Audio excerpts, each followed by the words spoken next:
Bon, alors, elle a une particularité, c'est qu'elle aime bien toujours... On peut dire sculpteuse? Oui, bien sûr, Sculptrice, sculpteur. Oh, je sais pas, moi je dis sculpteur, sculpteur. Sculpteur. Ouais. Enfin, elle dit comme elle veut. Oui. Mais alors, elle est monomaniaque, non? Un petit peu, légèrement obsédée par les bonbons. Mais je vous rassure, elle va très très bien. Ouais. Elle va si bien que quand on la découvre, vous allez d'ailleurs découvrir aussi une artiste solaire, généreuse. En plus d'être particulièrement belle, elle est hyper productive.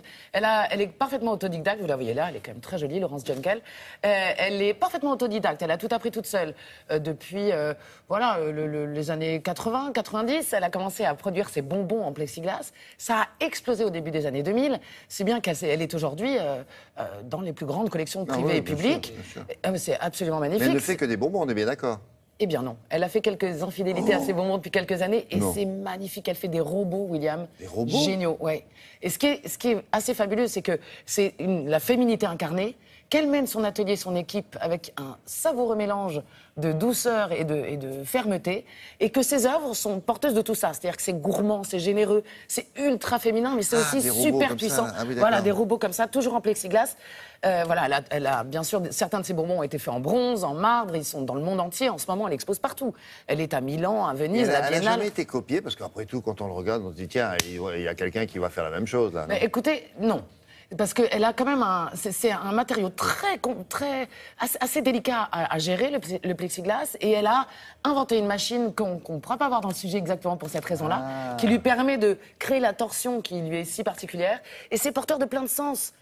Ça nous renvoie à l'enfance, mais pour elle aussi, c'est comme une thérapie, elle va nous le dire, vous allez voir, on va au soleil à Valoris, chez elle, et le soleil est aussi dans son atelier grâce à elle, vous allez voir.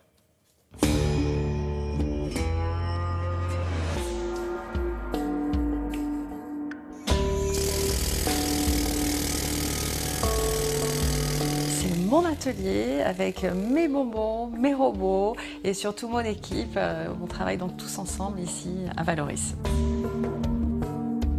Ces bonbons sont vraiment une véritable obsession pour moi et c'est vrai que je suis obnubilée par les bonbons. Je pense que j'en ai rêvé depuis de nombreuses années et surtout dans ma jeunesse où j'ai été vraiment privée de bonbons. Il y avait interdiction formelle, c'était en cachette, chez mes grands-parents. Enfin, ça représente plein de choses pour moi. Je ne suis pas la seule d'ailleurs. Il y en a qui vont peut-être chez des psys. Moi, j'ai pas besoin. Je suis dans mon atelier, ça me va très bien. Donc je décline mon bonbon à l'infini.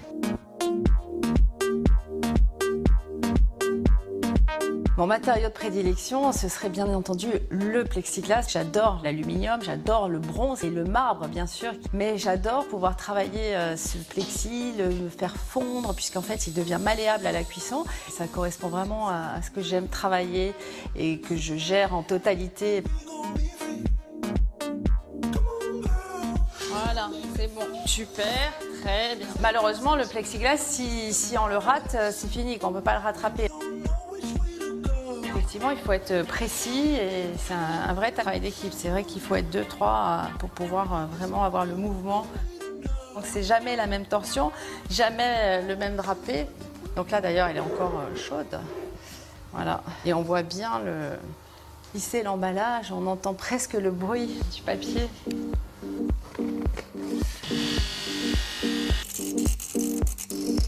Le robot me ramène aussi à des souvenirs d'enfance. J'avais un grand-père qui me montrait dans son grenier, il avait une malle avec des tas de vieux livres et je me souviens de couvertures avec des formes robotiques. Pour moi, c'était surnaturel. Et aujourd'hui, effectivement, nous sommes dans un vrai monde robotisé. J'ai eu l'idée d'accumuler plusieurs plaques épaisses de plexi transparentes pour en sortir une masse. C'est très physique, mais en même temps, ça me défoule. J'ai besoin. Et c'est juste merveilleux de pouvoir sortir une pièce artistique d'un morceau de plastique.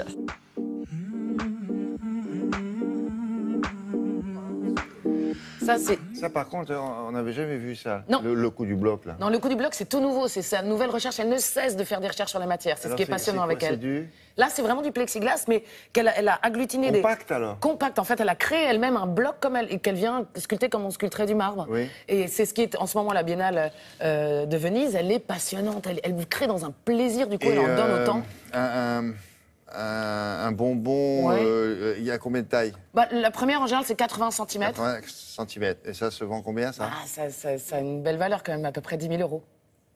Mais c'est tellement glamour, Ouais. ça donne du plaisir tout le Deux temps. terrasses. On va se Bah non, cotiser. ça se mange pas. Voilà, là, deux Frida. De relooking, de Mais ça va jusqu'à 5 mètres, hein, et les robots aussi. Ah oui. Ils sont magnifiques, les robots. Ils sont tellement glamour, Bon. tellement féminins et en même temps tellement puissants. Enfin bref, j'aime beaucoup. Mais nous aussi. Merci beaucoup.